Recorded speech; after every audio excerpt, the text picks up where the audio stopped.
आप सुन रहे थे अखिलेश यादव को। इस बीच एक और ब्रेकिंग न्यूज आ रही है नवाज शरीफ को लेकर। आपको बता दें, बड़ी जानकारी है। दुबई से पाकिस्तान रवाना हो चुके हैं नवाज। ये ब्रेकिंग न्यूज इस वक्त सामने आ रही है। दुबई से पाकिस्तान के लिए रवानगी नवाज शरीफ की। 4 साल के बाद वतन वापसी हो रही है नवाज शरीफ की। 2019 में इलाज के लिए लंदन गए थे। चार्टर्ड विमान से इस्लामाबाद पहुंचेंगे। जानकारी आ रही है जी न्यूज के पास। नवाज की एक्सक्लूसिव तस्वीरें भी सामने आ रही हैं। जी न्यूज आपको वो एक्सक्लूसिव विजुअल्स इस वक्त दिखा रहा है। 2019 में इलाज के लिए लंदन गए थे नवाज शरीफ और अब उनकी वतन वापसी हो रही है। 4 साल के बाद वापस लौट रहे हैं पाकिस्तान। दुबई से पाकिस्तान रवाना हो चुके नवाज शरीफ 4 साल के बाद अपने वतन वापस आ रहे हैं। 2019 में निकले थे अपना इलाज करवाने के लिए लंदन और चार्टर्ड विमान से इस बीच इस्लामाबाद पहुंचेंगे। जी न्यूज के पास जो एक्सक्लूसिव तस्वीरें हैं वो हम आपसे साझा कर रहे हैं। नवाज शरीफ इन तस्वीरों में आप देख सकते हैं। 4 साल के बाद पाकिस्तान पहुंच रहे हैं। 2019 में निकले थे अपना इलाज करवाने के लिए। उनकी तबीयत काफ़ी ख़राब रही थी। इलाज करवाने के लिए 2019 में लंदन गए। उसके बाद अब वापस 4 साल के बाद अपने मुल्क लौट रहे हैं। दुबई से पाकिस्तान रवाना हो चुके हैं नवाज। इस वक्त की ब्रेकिंग न्यूज़ है। तस्वीरें भी एक्सक्लूसिव आपके सामने जो जी न्यूज़ आपको दिखा रहा है। 4 साल के बाद वतन वापसी हो रही है नवाज शरीफ की। पाकिस्तान लौट रहे हैं नवाज शरीफ। और हमारे साथ दीपक वोरा हैं जो कि पूर्व राजनयिक हैं। सर, 4 साल के बाद अपने मुल्क वापस लौट रहे हैं नवाज शरीफ। तस्वीरें जी न्यूज़ एक्सक्लूसिव दिखा रहा है। 4 साल में बहुत ज्यादा बदल चुका है पाकिस्तान। आपने बिल्कुल सही फरमाया। 4 साल में उसकी हालत और बिगड़ गई है और ख़राब हो गया है पाकिस्तान। ये तो आप हर रोज़ देख रहे हैं। इकोनॉमिकली ख़त्म हो रहे हैं, पॉलिटिकली वहाँ पे पूरी डिविजन्स हैं, उसकी सिक्योरिटी को चैलेंजेस हैं। बलूचिस्तान में खैबर पख्तूनख्वा इंडिपेंडेंस डिमांड चल रही है। कुछ बचा नहीं है उस देश में मैम। मुझे तो लगता है कि वो ऑटो डिस्ट्रक्ट पे हैं। और अब ये जो फॉर्मर प्राइम मिनिस्टर वापस आ गए हैं, अब पॉलिटिकल जो टेम्परेचर है वो और बढ़ेगा और मुझे लगता है कि उनकी समस्याएं और बिल्कुल दीपक वोरा जी, जो पॉलिटिकल टेम्परेचर है पाकिस्तान में उसका रेज होना लाजमी है। मैं लौट रही हूँ आपके पास। इस बीच नवाज शरीफ ने कुछ कहा है, कुछ इस बीच मुझे जानकारी मिल रही है कि उनकी बाइट सामने आ रही है। वो क्या कह रहे हैं उनको सुनते हैं, फिर मैं आपके पास तुरंत लौट रही हूँ दीपक वोरा। मैंने पहले भी अल्फाज में बातें कर दी हैं और जब मैंने वो बात कही थी तो मेरा ख्याल है कि इनमें सब चीज़ें शामिल हैं। और मैं वो शख्स हूँ जिसने 150 पेशियाँ भुगती हुई हैं। ना सिर्फ मैंने, मेरी बेटी ने, और बिल आखिर बेटी को भी क्लीन चिट मिली कोर्ट से। और मिलनी थी वो किसी ना ओहदे पर फाइज थी जब मैं वज़ीर आज़म था, जब हमारी गवर्नमेंट थी। ना उनके पास कोई ऑफिस था, ना कोई वज़ीर थी, ना मशीर थी। तो उनको तो ऐसे धर दिया था उन्होंने। मियां साहब फिर हमारी पार्टी के लोग इंक्लूडिंग मिस्टर शहबाज शरीफ और फिर हमारे ख़ानदान से बाहर भी जो हमारी पार्टी के लोगों के साथ ठीक है। और मैं मिसाल देता हूँ राना सनाउल्लाह खान। तो दुबई से पाकिस्तान रवाना हो गए नवाज। तस्वीरें हम आपको दिखा रहे हैं। मीडिया से बातचीत की, जिन बड़ी बातों का जिक्र किया वो हमको फिर सुनवाएंगे। तो 4 साल के अंदर अंदर दीपक वोरा जी, चाहे हम पॉलिटिकली बात करें, इकोनॉमिकली बात करें, कई सारे सेटबैक्स को झेलकर बैकफुट पर आ चुका है पाकिस्तान। उनकी वतन वापसी को लेकर किस तरह के कयास थे और जो तस्वीर अब होने वाली है पाकिस्तान की, उसमें क्या फेरबदल हम देख सकते हैं पॉलिटिकली? इसमें कोई पॉजिटिव आउटकम नहीं होगा। ये ऐसे समय पर लौट रहे हैं जब उनका देश पूरी तरह से डिवाइडेड है और ये एक और डिवीज़न खड़ी करेंगे। अगर, और मैम ये मेरी पर्सनल ओपिनियन है, अगर इनके मन में पाकिस्तान के लिए प्रेम होता तो ये कुछ देर और बाहर रहते और फिर लौटते। लेकिन सत्ता की भूख, सत्ता का खेल, ये वापस आ गए। और अब आप देखेंगे there will be more trouble. वो जो क्रिकेट खिलाड़ी थे जो प्राइम मिनिस्टर हुआ करते थे, इमरान खान साहब, वो चुप नहीं बैठेंगे और दूसरी जो पार्टीज़ हैं वो चुप नहीं बैठेंगे। और गर्मी होगी। लेकिन संयम अगर सही तरह से किया जाए, अगर इनको पसंद है अपना देश, तो इनको थोड़ी देर और रुकना चाहिए था, सिचुएशन स्टेबलाइज हो जाए, तब वापस आते हैं। बिल्कुल दीपक वोरा जी, इस बीच ये भी खबर आई थी जिस तरीके के मौजूदा हालात पाकिस्तान देख रहा है, झेल रहा है और लगातार कई तरह के सेटबैक्स को झेल रहा है पाकिस्तान, जो कि हम दिखाते भी खबरों के माध्यम से।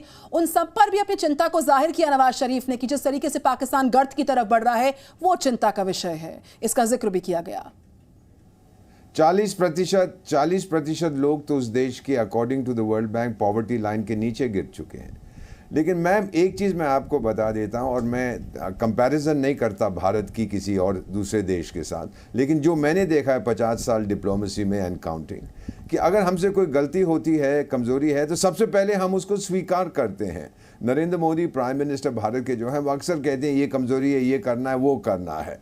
लेकिन जब आप कमज़ोरी को एक्सेप्ट नहीं करोगे तो फिर उसका समाधान कहाँ से निकले। जब हम बात करते हैं, आपकी टीवी चैनल पे कई बार मैंने सुना है सरहद पार से लोग जो आते हैं, हाँ जी हम तो दुनिया का सबसे अच्छा देश है, यहाँ कोई समस्या नहीं है। अगर कोई समस्या नहीं है तो फिर रोना धोना क्यों, फिर कटोरा लेके सबके सामने क्यों भागते हैं। पहले सच्चाई को स्वीकार करो, उसके बाद आगे बढ़ो। भगवान बुद्ध ने कहा था 3 चीजें छुप नहीं सकती, सूरज, चंद्रमा और सच्चाई। स्वीकार करो सच्चाई। निश्चित तौर पर दीपक वोरा जी, मैं लौटूंगी आपके पास। इस बीच एक और ब्रेकिंग न्यूज आ रही है। लेबनान बॉर्डर पर हिजबुल्लाह के एंटी टैंक मिसाइल हमले में इजराइल की सेना के एक और सैनिक की मौत की ब्रेकिंग इनपुट आ रही है, जबकि 3 सैनिक जख्मी। इजराइल लेबनान बॉर्डर पर मार्गलेट के पास इजरायली सेना पर एंटी टैंक मिसाइल से अटैक्स लगातार हो रहे हैं। जो जानकारी इस वक्त आ रही है, बड़ी खबर आ रही है इजराइल पर हिजबुल्लाह के अटैक पर। यह बड़ा इनपुट है। 3 सैनिक घायल हुए हैं। इजरायली सेना के एक सैनिक की मौत हुई है। इजराइल लेबनान बॉर्डर पर मार्गलेट के पास ये इजरायली सेना पर एंटी टैंक मिसाइल से अटैक हुआ है। लगातार अटैक्स हो रहे हैं और इजराइल साफ तौर पर कह चुका है कि इजराइल के लिए अब कुछ भी किया जा सकता है। तो लेबनान बॉर्डर से अपडेट, हिजबुल्लाह के एंटी टैंक मिसाइल अटैक में इजराइल की सेना के एक सैनिक की मौत हुई, 3 जख्मी हुए हैं।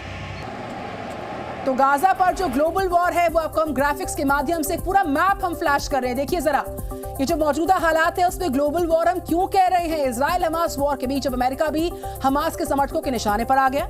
ग्राफिक्स से देखिए, समझिए, आपको बता रहे कि आखिर किस तरीके से मिडिल ईस्ट में युद्ध का एक नया मोर्चा तैयार हो रहा है। गाजा एक तरफ हमास और इजराइल की जंग जारी है, तो वहीं दूसरी तरफ अमेरिका के इजराइल को बड़ी सुरक्षा कवच देते हुए भूमध्य सागर में 2 जंगी जहाज उतार दिए। 2 अलग अलग ड्रोन अटैक्स में भी इस बीच निशाना बनाया गया। एन असद एयरबेस पर सीरिया की ओर से हमला किया गया। तो वहीं 24 घंटे में अमेरिकी सैन्य ठिकानों पर 3 अटैक्स किए गए हैं।